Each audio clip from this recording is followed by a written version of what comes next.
Et on va passer à notre second débat d'Europe 1 soir. Catherine Colonna est aujourd'hui en Arménie pour, dit-elle, réaffirmer le soutien de la France à la souveraineté et à l'intégralité territoriale du pays. La semaine dernière, les Arméniens de l'enclave du Haut-Karabakh ont dû capituler face à l'offensive éclair de l'Azerbaïdjan. La quasi-totalité des habitants s'est donc réfugiée en Arménie. Bonsoir Raymond Kevorkian. Bonsoir madame. Je vous remercie beaucoup d'être à mes côtés en direct dans Europe 1 soir.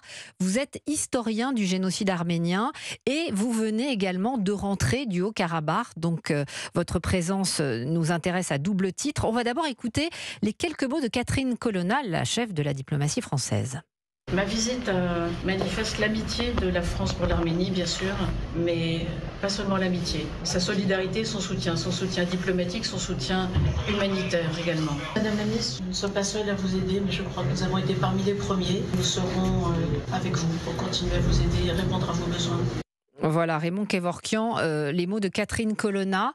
Est-ce que vous considérez que la France soutient suffisamment les Arméniens ? Oui, je crois qu'il faut remettre les choses dans son contexte.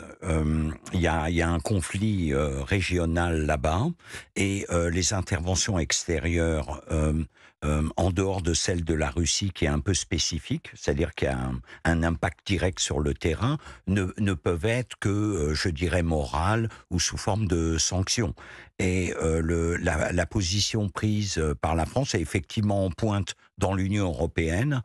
La question qui se pose pour les semaines à venir, c'est on se demande si l'Azerbaïdjan va profiter de son avantage, non plus seulement pour épurer la population du Karabakh, mais attaquer l'Arménie, la partie sud, et couper le pays en deux. C'est la question qui se pose. Et je pense que la visite de Madame Colonna est directement liée à cette inquiétude. À mon sens, il faudrait une position de l'Union européenne extrêmement ferme, avec un processus de sanctions progressif, vous voyez, qui démarre symboliquement et qui peut monter en fonction des circonstances. Mais je pense qu'il y a aussi les États-Unis qui sont amenés à jouer un rôle absolument central. Si les États-Unis réagissent de manière vigoureuse auprès des autorités azerbaïdjanaises, à mon avis, ça va les calmer. Mais il y a des provocations. Je pense que Moscou pousse Bakou à attaquer l'Arménie. Et je verrais bien un scénario du genre on attaque, on prend le contrôle, mais après on se retire, on laisse aux Russes le soin de surveiller, vous voyez, les territoires acquis. Bon, c'est un parfait exemple de politique coloniale russe dans ces anciens territoires. Alors Raymond Kevorkian, vous avez évoqué pas mal de sujets, notamment géopolitiques. On va bien sûr y revenir. Je voudrais aussi qu'on parle de ce que vous avez vu de vos yeux, puisque vous revenez du Haut-Karabakh. On va marquer une courte pause. On continuera donc à parler de l'exode des habitants de cette enclave, habitants chassés par l'Azerbaïdjan. Vous pouvez réagir au 01 80 20 39 21. Bonjour, c'est Pascal Pro sur Europe 1. Et je vous remercie de prendre mon appel. Je vous remercie beaucoup de me donner cette opportunité. Bonjour Monsieur Pro. Pascal Pro et vous. Je vous remercie de témoigner parce que c'est pas facile de prendre la parole sur un sujet comme celui-là. Vous intervenez tous les matins en direct. Bonjour. Et puis je suis très contente déjà de vous avoir en ligne. Ce qui compte, Karine, toujours sur la page Facebook. c'est vous. Merci, tout ce que vous dites est à la fois très intelligent, très mesuré. Pascal Pro et vous. Rendez-vous demain à partir de 11h sur Europe 1. Et vous Antoine, pourquoi avoir choisi Vérissure ? Parce qu'on fait pas forcément attention au passage dans son immeuble. Résultat, mon voisin du dessus s'est fait cambrioler le mois dernier. Ça m'a clairement décidé à installer une alarme Vérissure. Maintenant, je suis tranquille. Enfin presque. Confiez votre sécurité à Vérissure, le numéro 1 français, élu produit de l'année 2023. Rendez-vous sur vérissure.fr pour un devis gratuit. Un service opéré par Vérissure, société agréée CNAPS. Il était une fois une princesse en télétravail qui aimait grignoter, sauf dans son budget. Avec bonheur, elle découvrit le raisin noir à 2,29 € la barquette de 500 grammes chez Aldi. Alors un raisin par-ci, un raisin par-là, oui. Faudrait pas oublier de travailler quand même. Aldi, place aux nouveaux consommateurs. En ce moment chez Aldi, 4,58 € le kilo, variété Muscat de Hambourg, offre valable jusqu'au samedi 7 octobre, info sur aldi.fr.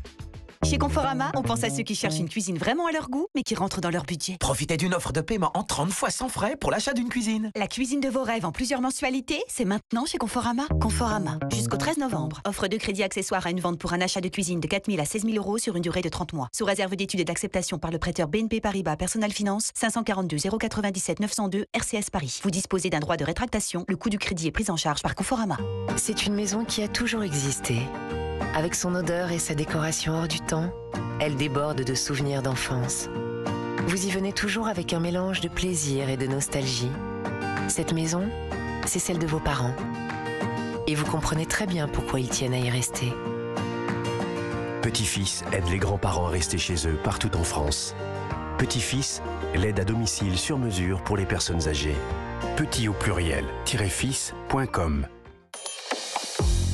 19h44 sur Europe 1. Merci de passer la soirée avec nous. J'en profite pour vous donner rendez-vous tous les soirs sur Europe 1 avec la libre antenne du lundi au jeudi avec Olivier Delacroix dès 22h15 et du vendredi au dimanche avec Valérie Darmon. Ce soir, émission spéciale consacrée à l'insécurité routière. Appelez dès maintenant le 01 80 20 39 21 et laissez vos coordonnées si vous voulez témoigner. Nous, on se retrouve dans un instant pour parler de la position de la France vis-à-vis des Arméniens du Haut-Karabakh.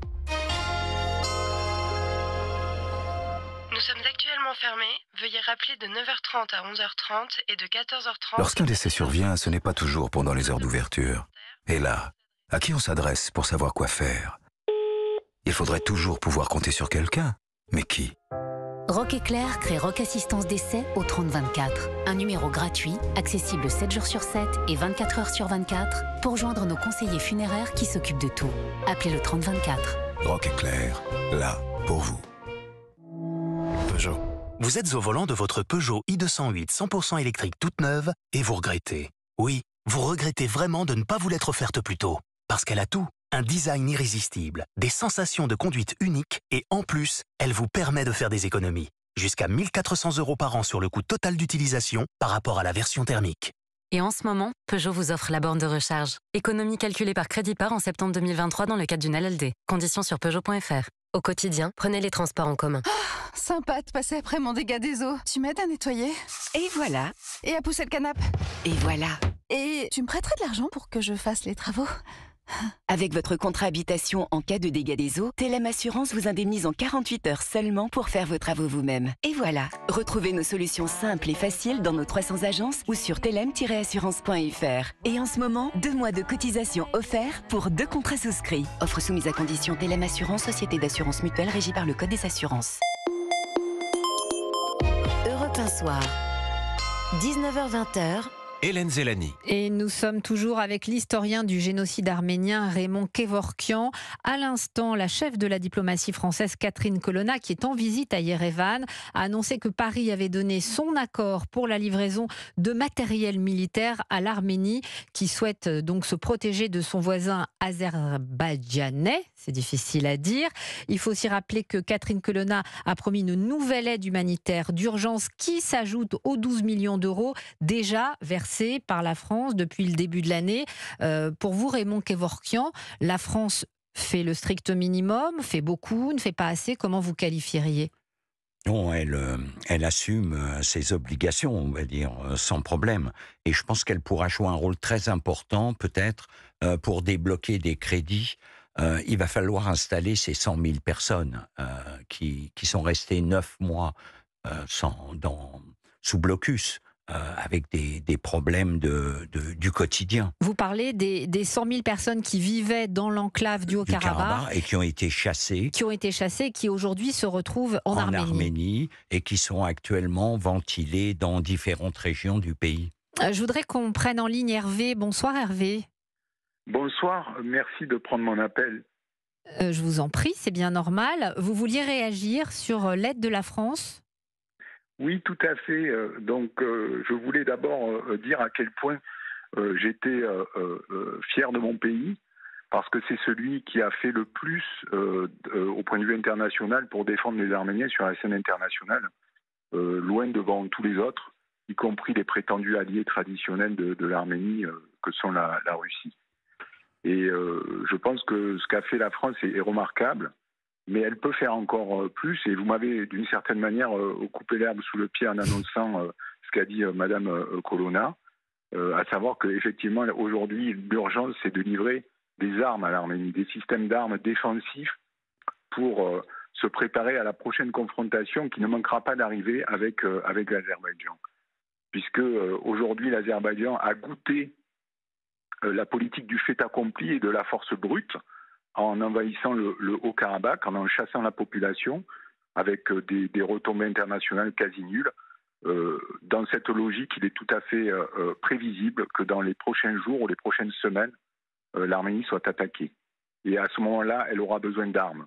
Sinon, on refera à nouveau la politique du fait accompli, c'est-à-dire qu'on verra à la télé des images désastreuses et les Arméniens n'auront pas pu se défendre. Donc les Arméniens savent se défendre, ils ont une armée qui est capable, mais elle a vraiment besoin d'armes défensives pour rééquilibrer le rapport de force avec l'Azerbaïdjan, qui possède une capacité de renseignement via certains alliés technologiques, de renseignement et aussi de guerre aérienne, en particulier des drones, qui lui donnent un avantage certain. Donc cet avantage, il doit être compensé par une aide internationale, et celle de la France sera la bienvenue. C'est quelque chose que la France sait faire. Elle a des systèmes d'armes tout à fait remarquables et qui pourront aider les Arméniens dans cette future confrontation. Merci beaucoup Hervé de votre appel et de ce que vous venez de dire. Raymond Kevorkian, est-ce que vous partagez l'avis d'Hervé? Finalement, le nerf de la guerre, c'est le cas de le dire, c'est vraiment les armes avant tout. Bon, il est certain que quand on a affaire à des pays très militarisés comme l'Azerbaïdjan, il faut être capable de se défendre. Il y a un décalage énorme en termes de population. Ils sont une dizaine de millions, il y a 3 millions en Arménie, mais surtout en termes de ressources.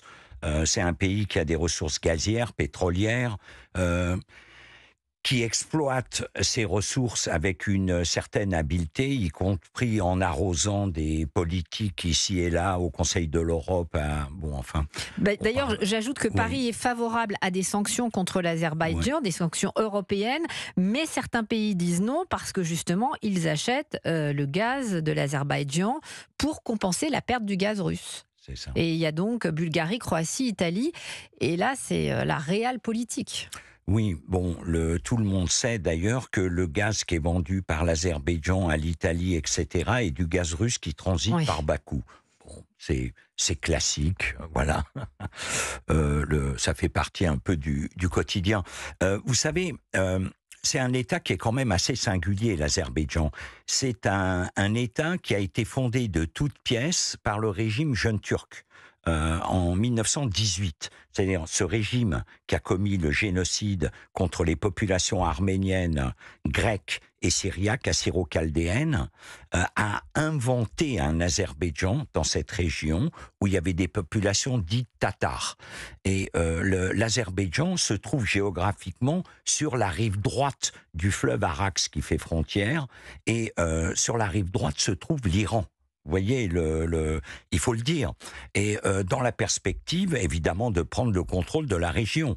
En 1920, les jeunes Turcs, encore très actifs, malgré le fait qu'ils avaient perdu la guerre, ont offert aux bolcheviks l'Azerbaïdjan actuel, n'est-ce pas, à la condition qu'il y ait une offensive double des kémalistes, donc des Turcs, par le sud et des bolcheviks par le nord, qui ont finalement imposé à l'Arménie de s'offrir aux soviétiques. On est un peu dans un contexte similaire. La pression qui est mise derrière l'Azerbaïdjan, c'est la pression de Moscou, qui veut reprendre le contrôle de sa colonie. Je pèse mes mots, avec une violence qui est inimaginable. J'ai des collègues qui suivent les médias russes, qui sont absolument déchaînés. Et je voudrais aussi qu'on parle de ce que vous avez vu de vos propres yeux. J'ai dit que vous reveniez du Haut-Karabakh. En fait, on ne peut plus rentrer dans l'enclave. Vous étiez à la frontière. Vous en revenez tout juste là. Oui. Alors, donc, j'étais en fait avec le Fonds arménien de France, dont je suis le vice-président, et nous sommes venus faire un bilan des programmes qu'on développe dans la région. On développe principalement des programmes à caractère agricole. Plants d'arbres fruitiers, semences, serres, ruches, pour aider les populations locales, rurales, à se maintenir et voilà, des programmes extrêmement concrets. Nous avons agi la semaine dernière quand toutes ces dizaines de milliers de personnes arrivaient. On distribuait, ils venaient de passer 10 heures, 15 heures, 20 heures dans leur voiture, dans des embouteillages, à leur donner de l'eau, à manger, voilà. Mais maintenant, on va passer évidemment à des programmes beaucoup plus lourds. Et la question, je vous l'ai dit tout à l'heure, qui se pose, c'est la reconstruction. Et là, on va avoir besoin de ressources importante. Et à propos du Haut-Karabakh, on sait que environ 100 000 personnes sont venues en Arménie. Il en reste donc environ 20 000. Même pas. Qu'est-ce qu'elles vont devenir, ces personnes? Qu'est-ce qu'ils vont devenir, ces habitants-là? Écoutez, je pense que vous savez qu'il y a une liste de 200 personnes qui a été publiée par Bakou, une liste noire, et ils ont commencé à arrêter des politiques, des militaires, etc., qui vont maintenir dans des géos à Bakou probablement un certain temps. Et il y a les deux anciens présidents de la République autonome du Karabakh qui sont actuellement à Bakou, qui ont été arrêtés. Donc ça veut dire qu'elle va disparaître purement et simplement, oui. Cette enclave. Alors, je pense que dans les années à venir, on va entreprendre des démarches à caractère juridique par rapport à l'acte d'épuration ethnique qui a été commis par l'Azerbaïdjan. Vous savez, depuis le début du XXe siècle, on ne punit pas les génocidaires turcs. N'ont jamais été punis. Il y a eu des intentions de les punir, mais ils ont réussi à y échapper. Ils se sont construits sur un crime. La Turquie s'est construite sur le crime, la liquidation de tous ces groupes chrétiens. Voilà la réalité objective. Et je pense que la situation actuelle est liée au fait qu'ils n'ont pas été punis. Je vous remercie beaucoup, Raymond Kevorkian. C'était absolument passionnant de parler à la fois d'une situation concrète et puis de revenir sur les racines de ce qui nous amène à cette situation aujourd'hui. C'est très important. Donc, je rappelle que vous êtes l'auteur du livre « Parachever un génocide » aux éditions Odile Jacob, une enquête sur les suites du génocide des Arméniens entre 1918 et 1923. Merci beaucoup d'être venu en direct sur Europe 1.